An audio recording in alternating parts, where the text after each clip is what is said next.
ce n'est pas le sujet dont on a le plus parlé pendant la campagne de ces élections municipales, mais c'est quand même important, la question financière, la question budgétaire, comment gérer les finances d'une ville, aussi grande soit-elle. On l'aborde avec vous ce matin, Cédric Leboussy, vous êtes fondateur de la plateforme vuedailleurs.com.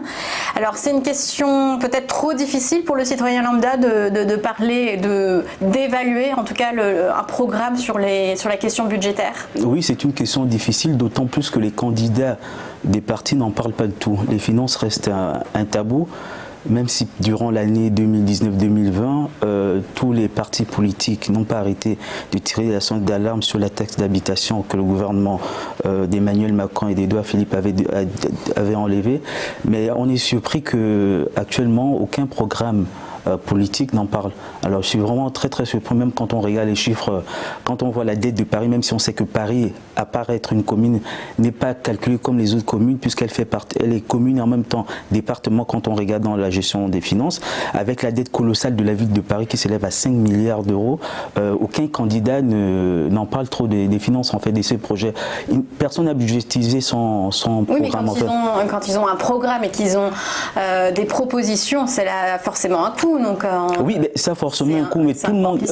Madame Hidalgo disait par exemple qu'elle ne ferait pas de budget, de la dépense du budget une variable d'ajustement. Donc elle va, son projet, il était calculé, je pense, à hauteur de 8 millions d'euros. Et quand, non, 8 milliards, pas 8 millions, autant pour moi, 8 milliards d'euros. Et quand on regarde la dette de Paris, 5 milliards. Donc vous voyez qu'il y a vraiment un problème. Alors Madame Dati n'en parle pas du tout. Ben, si elle parle d'armer la police municipale, ben, il faut bien dépenser pour armer la police municipale. Madame Buzyn, là c'est 300 millions d'euros, mais quand on fait le calcul à la fin, c'est 7 milliards par rapport à l'Institut Montaigne, l'étude qui a été faite, mais aucun candidat n'en parle. Alors, durant le débat des municipales sur LCI, on a vu voilà les candidats de la ville de Paris, le seul candidat qui parlait de la dette, c'est le candidat du Rassemblement national qui tire une sonnette d'alarme par rapport à la dette de Paris. Donc ça reste vraiment un tabou, même si certaines communes continuent à investir, c'est pas évident et c'est vraiment dommage. C'est vraiment dommage. C'est pour ça que les citoyens sont un peu surpris qu'on n'en parle pas. Mais est-ce que ça les touche quand la dette est colossale? Parce qu'à Paris, la fiscalité, elle en a fait d'ailleurs un élément de son programme, la fiscalité directe n'a pas augmenté. Ben oui, ça les touche puisqu'il y a l'augmentation des impôts. Ça touche le... Non, il n'y a pas d'augmentation de fiscalité directe pour les ménages. Oui, mais vous parlez toucher le contribuable. On parle bien du contribuable, de l'habitant de la cité. Oui, ça les touche. Regardez, aujourd'hui par exemple, le gouvernement a enlevé la taxe d'habitation, a trouvé une compensation pour la taxe d'habitation. Alors à quoi ça sert? Ouais, on n'attire pas, il n'y a pas de politique pour attirer les entreprises dans les villes pour pouvoir avoir des dépenses, des finances saines. Il n'y a pas du tout des ressources saines. Voilà, on continue à dépenser, et ça reste un tabou. Il y a 2 ou 3 mois, on a parlé de la ville de Nice qui avait réduit sa dette. On a parlé de Tours, de la ville de Tours qui avait réduit sa dette. À part ces villes-là, je sais qu'il y a d'autres villes qui font des efforts, mais jusqu'à maintenant, les finances restent un tabou. Et c'est cette chose-là qui fait en sorte que même le pays, si on se souvient des dernières élections, les avant-dernières élections présidentielles, quand M. Fillon parlait que je suis à la tête d'un pays endetté, on voit encore qu'une fois de plus, à part dans la vie quotidienne des Français, que l'argent reste un tabou, que même au niveau politique, les finances restent un tabou. Et je pense que si on commençait à chiffrer, budgétiser chaque projet politique, on verrait vraiment quel projet politique qui coûterait cher aux contribuables. C'est très important. Mais on regarde un tout. Aucun candidat ne parle de ses finances. Donc il faudrait peut-être qu'à l'avenir, on faudrait regarder le budget de chaque candidat, combien il coûte aux contribuables pour pouvoir engager une campagne. Mais quelles sont les implications d'une ville endettée? Si par exemple Tours ou Nice se sont désendettés, est-ce que ce sont des villes qui se sont serrées la ceinture? Déjà, il faut comprendre le fonctionnement des finances d'une commune. Comme tout le monde, il y a donc les dépenses et les recettes. C'est quoi les recettes d'une commune? Les impôts, la fiscalité, donc la taxe foncière et la taxe d'habitation, ok, vous avez et les dotations de l'État, chose par rapport à la loi de 1982 sur la décentralisation, que c'est l'État qui prenne en compte les finances d'une commune. Maintenant, c'est les communes elles-mêmes aujourd'hui qui se financent et reçoivent des dotations. Et pour les communes qui n'ont pas assez de moyens, l'État compense, c'est la péréquation, il me semble, si je ne me trompe pas.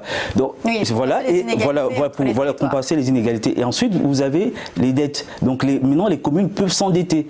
Donc il y a des communes qui se sont lancées dans la dette, chose qui est normale parce qu'ils veulent investir. Donc quand vous voulez faire une ligne de tramway, parce qu'on parle d'écologie, il faut bien trouver des compensations pour éviter que la voiture puisse rentrer dans le centre-ville. Donc il y a beaucoup de villes qui se sont engagées dans la réalisation des grandes infrastructures de transport, notamment le tramway dans beaucoup de villes. Mais sauf que je prends une ville par exemple comme Aubagne, ils ont fait des prêts dans des pays nordiques, notamment la banque écossaise si je ne me trompe pas, mais des prêts qu'ils ont eu du mal après, c'est pas qu'ils ont eu du mal à rembourser, mais c'est tellement colossal qu'ils ont du mal à rembourser. Donc avant, comment ils compensaient? Mais pourtant les taux sont bas, donc pourquoi les municipalités augmentent peut-être que, alors oui, les taux sont bas, oui, mais est-ce qu'aujourd'hui une commune réfléchit comme une entreprise? Peut-être qu'il ne faudrait pas que la commune réfléchisse comme une entreprise. C'est ça aussi, c'est pas évident. Parce qu'un côté, on demande aux communes de faire des efforts sur les finances, mais d'un autre côté, il faudrait que les communes aussi répondent à la demande des citoyens. C'est-à-dire que quand je dois réaliser un investissement de transport ou bien construire une crèche, parce qu'on connaît le problème des crèches, je ne vais pas regarder les finances. Et c'est là où est le tabou. Peut-être que l'État devrait mettre plus de moyens aux communes pour éviter que les communes aujourd'hui puissent faire une bonne gestion financière. Et quelles sont les tendances des programmes cette année? L'écologie, évidemment, c'est un point important, c'est un investissement. Oui, mais est-ce qu'on a les moyens de faire des investissements écologiques? Avec les dettes, on n'a pas les moyens. Non, mais avec la dette, oui, mais ils se sont endettés, c'est pas pour des projets d'environnement. Oui, Madame Hidalgo elle parle de 229 millions d'euros sur des projets de vélo. Oui, mais avec quoi on finance ces projets de vélo? Oui, mais jusqu'à quand on va s'endetter? Non, mais à un moment donné, qui va payer la dette? C'est les enfants, les futures générations qui vont payer la dette. Non, oui, on veut bien faire de l'écologie. Je pense qu'il faut le faire avec le temps. Il ne faut pas s'empresser. Il ne faut pas dépenser de sous parce qu'on n'a pas de moyens. Il faut arrêter. On n'a pas de moyens. Mais c'est pour ça que ça reste un tabou, que personne n'en parle. Parce qu'on ne veut pas en parler des sous, parce qu'on ne veut pas faire des calculs, parce qu'on ne veut pas réfléchir au sens en disant, voilà, je dépense 1 euro, j'en gagne tant. Non, l'écologie, oui, je veux bien qu'on fasse de l'écologie, mais combien ça nous coûte l'écologie? Est-ce qu'on a les moyens de se faire une politique écologique aujourd'hui dans certaines villes? Je ne pense pas qu'on ait les moyens. Et à Paris, par exemple, le fait d'avoir d'héberger les Jeux Olympiques en 2024 va nécessairement oui, je sais qu'il y a des gens, oui, ça va creuser la dette, mais en termes de visibilité de la ville, en termes de touristes, je pense qu'on serait gagnant sur les Jeux Olympiques. Je pense que c'est souvent mieux d'organiser un événement, d'attirer le monde, parce que l'impact, on ne le voit pas tout de suite. L'impact, c'est à long terme.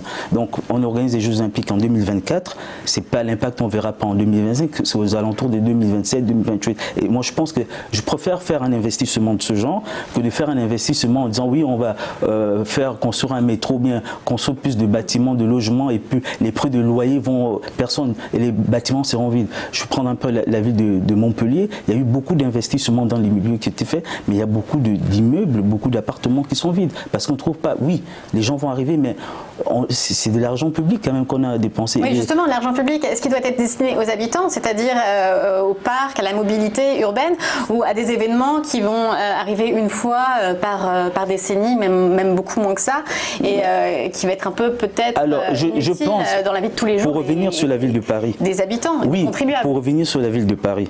Avec tous les événements qu'il y a eu, toutes les insurrections sociales qu'il y a eu actuellement, je pense que les JO feront du bien à la ville de Paris. Entre les gilets jaunes, les grèves sur les retraites, maintenant on a le coronavirus, les commerçants de Paris n'en peuvent plus. Donc si on organise des Jeux Olympiques, c'est très très bien pour les commerçants. Donc c'est particulier, c'est vraiment, chaque cas est différent. On peut pas étendre, voilà, on peut pas étendre toute la vision sur toutes les communes. Chaque cas est vraiment particulier. Et je pense que organiser des événements actuellement pour les villes comme Paris, même toutes les villes, hein, avec tous les mouvements sociaux qu'on a eu, c'est très bien en fait. Ça permet aux commerçants de souffler un peu. Sinon, ils s'en sortent pas.